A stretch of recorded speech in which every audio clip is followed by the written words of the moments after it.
زول ما يصلي فوق الملائكة. داك سمع حي على الجهاد عليها ما مشى خبرها ما أخذ. أولي لبى منادي الجهاد، أولي قام مع النبي عليه الصلاة والسلام مجاهدا ملبيا دعوة رسول الله عليه الصلاة والسلام. ما قال والله رسول أنت زي ما عارف وأنا عريس جديد حين جهادي أمشي قدامنا بحصله. بعد ذلك يقول الله يا أخي ما قدرت أتزوج إنه لا قبل ما نقول الجهاد مشى طوالي الصفوف الأولى.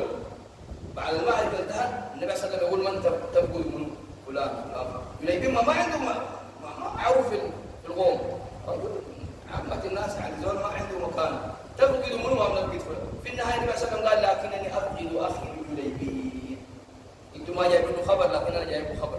قال فذهبنا فوجدناه بين القتلى قد قتل 7 من المشركين ثم قتل 7 عام بلا حتى بعد قتل. النبي صلى الله عليه وسلم طوال شهاده ضم عليه قال يليبين مني ما نبي. الصحابة أبا بكر وعمر قالوا يا ليتنا مكان يليبين، يا ريت كنا مكملون.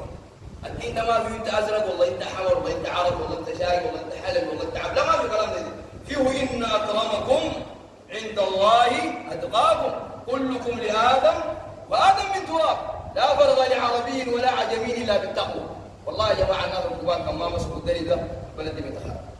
والله الكلام ده انا بقول ثاني بقول 100 مره بقول والله الكبار كان ما مسكوا الكلام ده كلكم لادم وادم. لكن تقول لي كل زول في حدوده حقا التعامل تجيب معاون مع حدود والله مع حدود ما في حد ما بقول لك مع حدود. تدخلوا مع بعض في السمحه في الكعبه ما في حاجه ما ده من فوق وده من تحت وده ازرق وده احمر وده عنده طنب وده عنده شنب وده عنده دقن. احنا ما دارنا نقول ما دار كلام ده غلط يا اخي. احنا مسلمين ونشهد ان لا اله الا الله وان محمدا رسول الله صلى الله عليه وسلم. اترضى يا مسلم وانت تاتي يوم القيامه ظالما لاحد من المسلمين وتأتي يوم القيامة تحمل مظلمة يقول لك أنت ما تقول ساكت الله يتكلم في وضع في العيون يدين العيون. بعدين في موقف أمام الرحمن جل جلاله. أما سمعتم بقصة النبي عليه الصلاة والسلام لما حكى عليه الصلاة والسلام ضحك تبسم نبينا عليه الصلاة والسلام. الصحابة قالوا تبسم مالك؟ قال تبسمت لتبسم الرحمن يوم القيامة. يدي واحد مظلوم ظالم ومظلوم امام الرحمن جل عشان تعرف انه الله جل جلاله لا يظلم عنده احد.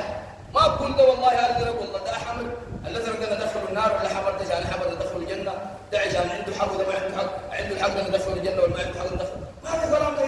ان اكرمكم عند الله اتقاكم.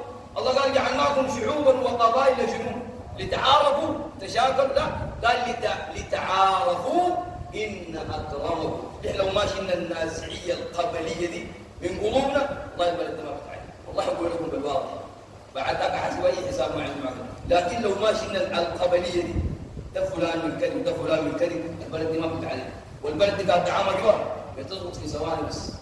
ده بيقول لك أنا بقيت معادن كيت الليل وده بيقول لك أنا بقيت معادن كيت الليل. لابد الناس يكون شنو تشابه. الناس يكون كالبنيان يشدوا بعضهم ببعض. النبي عليه الصلاة والسلام لما عرف المسألة دي أول ما جاء دخل أول عمل المسجد أول لما الناس مهاجرين وأنصار آخى بين المهاجرين والأنصار. أنت ما عارف لما المسألة فلتت لما اليهود زمان كانوا مستعمرين العرب والروس كانوا مستعمرينهم. لما شافوا تآخى اليهود الأنصار والمهاجرين مع بعض بيقوا كلهم شيء واحد. الكلام ده ما يضر. في ناس إنه الكلام ده يقول لك معقوله كلنا نبقى سوا كده والله ما خليهم مسافرين ومستفرين. اليهودي لما جه سمع الكلام ده آخى بين المهاجرين والأنصار قال والله الشغل ده ما بخلي زي طوال مشي جاب واحد شاب يهودي وقعد في نص الأنصار والمهاجرين قعد في نصهم وقام ذكرهم بالأيام القديمة. ناس الأوس والخزرج كان بيناتهم مشاكل جاب لهم الأشعار الشغل ثاني الشيطان دخل بيناتهم قال لو أردتموها الآن تسعى كان دايرين توازنونها السعد نقوم هسه نشكل السعد. أول واحد صحابي عالم قبل النبي عليه الصلاة والسلام قال يا وصل حصل الصحابة يعني شغل النبي صلى الله عليه وسلم جاري جلابي قال أنا بين الظهرانين أبي دعوة الجاهلية وأنا بين الظهرانين دعوها فإنها منتنة. تعرفوا ده شايب وده عب وده حمر وده أزرق يا أخي الأمور بتاع الجاهلية يا أخي.